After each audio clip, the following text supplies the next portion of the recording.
السلام علیکم ورحمۃ اللہ وبرکاتہ۔ تمام دوستوں کی خدمت میں بہت بہت سلام، جتنے بھی فیس بک کے دوست ہیں، ویسے یورپ میں ہر جگہ رہنے والے۔ ابھی میں تھوڑی سی مختصر بات کر کے جمعے کی نماز کے لیے، چونکہ میں جا رہا ہوں تو میں وضو سے ہوں اور اللہ کے حکم سے جو بات کروں گا سچی کروں گا انشاءاللہ، یعنی کہ میری جو اپنا اوپینین ہے وہ سچا کروں گا، اپنا اوپینین جو بات کہوں گا انشاءاللہ تعالی دل سے کہوں گا، اور اس میں کسی قسم کی غیبت یا انشاءاللہ تعالی جھوٹا الزام نہیں ہوگا، بالکل بھی جیسے لوگ لگاتے ہیں میڈیا میں آگے۔ تو میں یہ بات کرنا چاہتا ہوں کہ سپریم کورٹ کا فیصلہ آ چکا ہے، اس پر میں ایک مختصر بات کرتا ہوں، یہ بتانے کے لیے کہ تھوڑی دیر میں ایک اہم ویڈیو لانچ کروں گا جس میں یہ حقائق بتاؤں گا کہ سپریم کورٹ کا فیصلہ کچھ اور تھا۔ فیصلہ محفوظ ہونے سے 2 رات پہلے اسلام آباد میں کیا ہوا، فیصلہ محفوظ ہونے کی ڈیٹ سے 2 دن پہلے اسلام آباد میں کیا ہوا، اور کیسے یہ فیصلہ بدلا گیا، اور کس نے یہ فیصلہ بدلوایا۔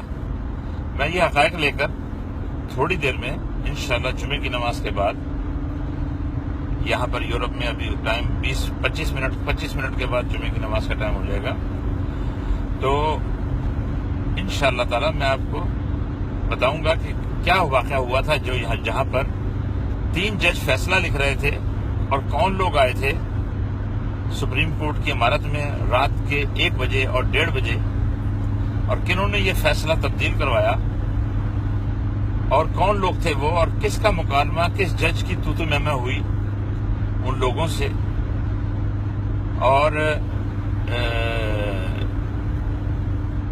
ان ججوں کو یعنی کہ جسمانی طور پہ زد و کوب بھی کیا گیا۔ جو فیصلہ لکھ رہے تھے جی آئی ٹی کی رپورٹ پر وہ مطمئن نہیں تھے، یا جی آئی ٹی کی رپورٹ نامکمل تھی، یا اس کے اندر وہ کھل کے تفتیش موجود نہیں تھی جس مقصد کے لیے جی آئی ٹی بنائی گئی تھی۔ تو ججوں کی جب اس وقت ہوش ٹھکانے آ گئے، جب وہ لوگ آ کے انہوں نے لکھا ہوا فیصلہ کہا کہ یہ لکھیں آپ، اور جسمانی طور پہ میں پھر کہہ رہا ہوں زد و کوب بھی کیا گیا۔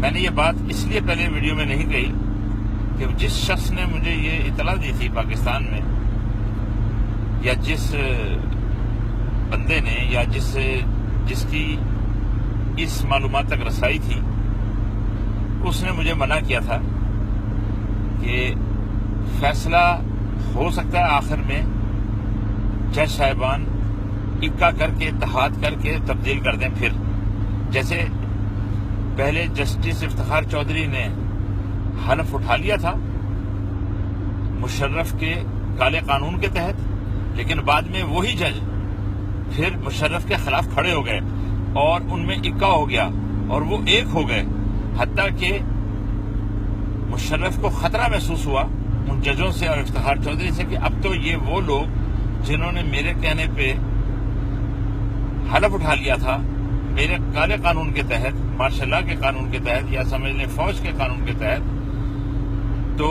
میں تو سپریم کورٹ کے اندر تبدیلی کروں گا، اور کرنے جا رہا تھا، یعنی کہ سپریم کورٹ میں تبدیلی کرنے جا رہا تھا، اپنی مرضی کا چیف جسٹس لا رہا تھا ڈوگر، تو اس میں سارے جج جو ہیں اکا کر کے، سینئر جج جو ہیں سارے اکا کر کے ایک ہو گئے، اور انہوں نے باوجود اس کے کہ حلف اٹھایا ہوا تھا مشرف کے کالے قانون کے تحت، لیکن انہوں نے بعد میں ایک ہو گئے، اور انہوں نے اس کے تمام کالے قوانین کو کالعدم قرار دے دیا، حتیٰ کہ اس قانون کو بھی جس کے تحت خود ان سپریم کورٹ کے ججوں نے حلف اٹھایا ہوا تھا۔ تو جس بندے نے مجھے اطلاع دی تھی اس نے کہا تھا کہ یہ اس وقت تک ڈسکلوز نہیں کرنا، لیکن میں نے یہ بات نہیں کہ میں نے شیئر نہیں کیا، میں نے 2 آدمیوں سے، بہت اہم آدمیوں سے پاکستان میں اور ایک بندے سے UK میں شیئر کیا تھا تاکہ وہ میرا گواہ رہے. لیکن ایک بندے نے تو اس کو بہت لائٹلی لیا، UK والے بندے نے، لیکن پاکستان میں جو تھا وہ کہہ رہا تھا بالکل درست ہے، آپ اس وقت تک ڈسکلوز نہ کریں، ہو سکتا ہے جج آخر میں پھر اپنے اسی فیصلے پر آ جائیں جو فیصلہ وہ لکھنے جا رہے تھے اور جن سے زبردستی جسمانی طور پہ زد و کوب کر کے فیصلہ لیا گیا. بلکہ یہ خالی یہی نہیں کہ 3 جج فیصلہ لکھ رہے تھے، ان کو زد و کوب کر کے فیصلہ تبدیل کرایا گیا، بلکہ 2 اور ججوں کو بھی زبردستی شامل کیا گیا، حتیٰ کہ 5 ججوں سے فیصلہ لکھوایا گیا. یعنی کہ 5 ججوں کے نام پہلے ہی لکھے ہوئے تھے فیصلے میں، اور ہر ایک کی طرف سے آبزرویشن یا سمجھ لیں وضاحت یا فیصلے کے نکات جو ہر جج تقریباً اپنا حصہ ڈالتا ہے ججمنٹ میں، وہ بھی لکھے ہوئے تھے پہلے سے. اس پہ صرف سائن کروائے گئے 5 ججوں سے، 3 سے موقع پر اور 2 سے گھر پہ جا کے، اور پھر یہ فیصلہ جو ہے یہ سامنے لایا گیا. یہ کوئی پہلی دفعہ نہیں ہو رہا اس پاکستان میں، یہ 8ویں 9ویں بار ہو رہا ہے ایسے. کیا پاکستان میں قائد اعظم کی ایمبولینس ڈیوی روڈ پر کھڑی نہیں کر دی گئی تھی؟ وہ اندر اس میں آخری سانسیں لے رہا تھا. کیا اس ملک میں لیاقت علی خان کو قتل نہیں کر دیا گیا، منتخب وزیر اعظم کو؟ کیا اس پاکستان میں محمد علی بوگرا کو سے زبردستی استعفیٰ نہیں لیا گیا؟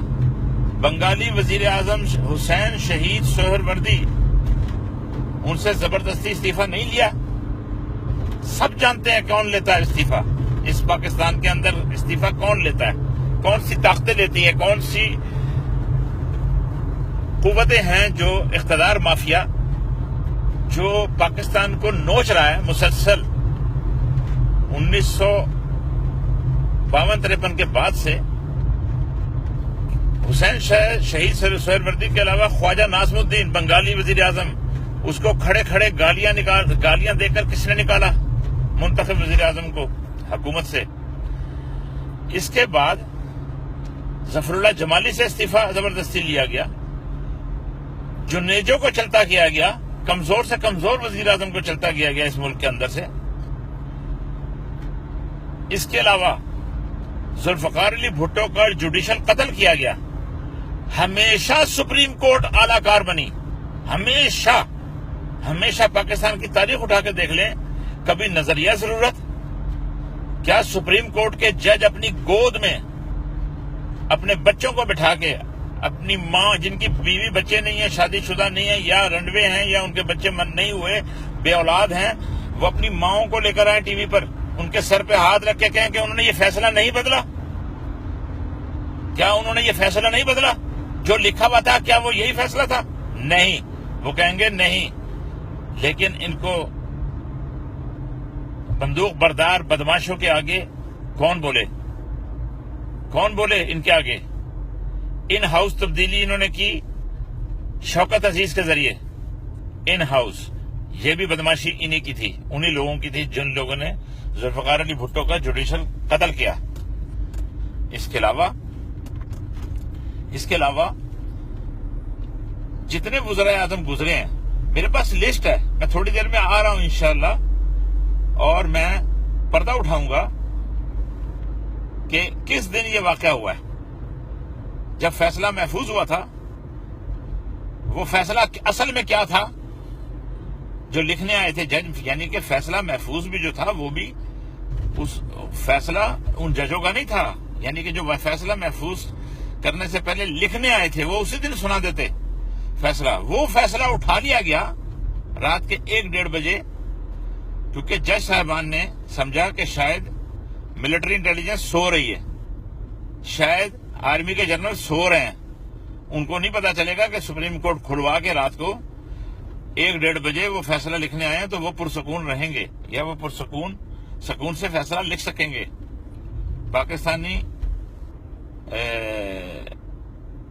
پاکستان میں انصاف سے فیصلہ کر سکیں گے، کھلے دل سے اور کھلے فری ہینڈ سے. نہیں، ایسا نہیں ہوا. میں انشاءاللہ تھوڑی دیر میں اس کی تفصیلات بتاؤں گا کہ کتنے بجے جج انٹر ہوئے تھے سپریم کورٹ میں اور کتنے بجے دیگر لوگ ان کے سر پہ پہنچ گئے اور لکھا ہوا فیصلہ لے کر آئے اور ان سے اس پر دستخط کرنے کو کہا گیا. انہوں نے کہا کہ ہم یہ فیصلہ کیسے سنا دیں. ججوں نے کہا ملک میں غدر مچ سکتا ہے.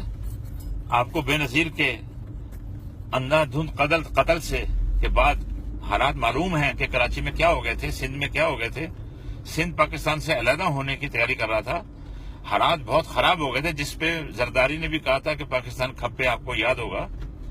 تو یہ سارے معاملات جو ہیں ان کو مد نظر رکھا جائے. تو اس وقت انہوں نے کہا کہ انہوں نے کہا ہم سنبھال لیں گے، ہمیں پتا کیسے سنبھالنا ہے. 3 جج فیصلہ لکھنے آئے، ان سے دستخط لے لیے گئے، 2 سے گھر پہ جا کے لیے اگلی صبح کو. 5 ججوں کا متفقہ فیصلہ کروایا گیا. اصل فیصلہ جو فیصلہ محفوظ ہوا وہ بھی یہی فیصلہ تھا، لیکن جو وہ لکھنے آئے تھے وہ اور فیصلہ تھا جو ان کی ٹیبل سے اٹھا لیا گیا. آدھا لکھا ہوا اٹھا کر لے گئے ملٹری انٹیلیجنس والے. اب یہ اس ملک کے اندر تبدیلی ہمیشہ پارلیمنٹ کے وزراء اعظم کی حد تک اور توہین کر کے، پاکستانی قوم کی توہین کر کے، 1.5 کروڑ ووٹر کی توہین کر کے اس ملک کے اندر جو یہ انہوں نے بدماشی مچائی ہوئی ہے، اس کا ہاتھ روکنا ہوگا بزور طاقت. عوام کو باہر نکلنا ہوگا اور انشاءاللہ عوام جو ہیں یہ فیصلہ پاکستان کی اسٹیبلشمنٹ، GHQ کے سازشی جرنیل اور سپریم کورٹ کے ججوں کی منہ پر مار دیا جائے گا. یہ فیصلہ نہیں ہے، یہ سیدھی انتقامی کارروائی ہے. سول حکومت کے خلاف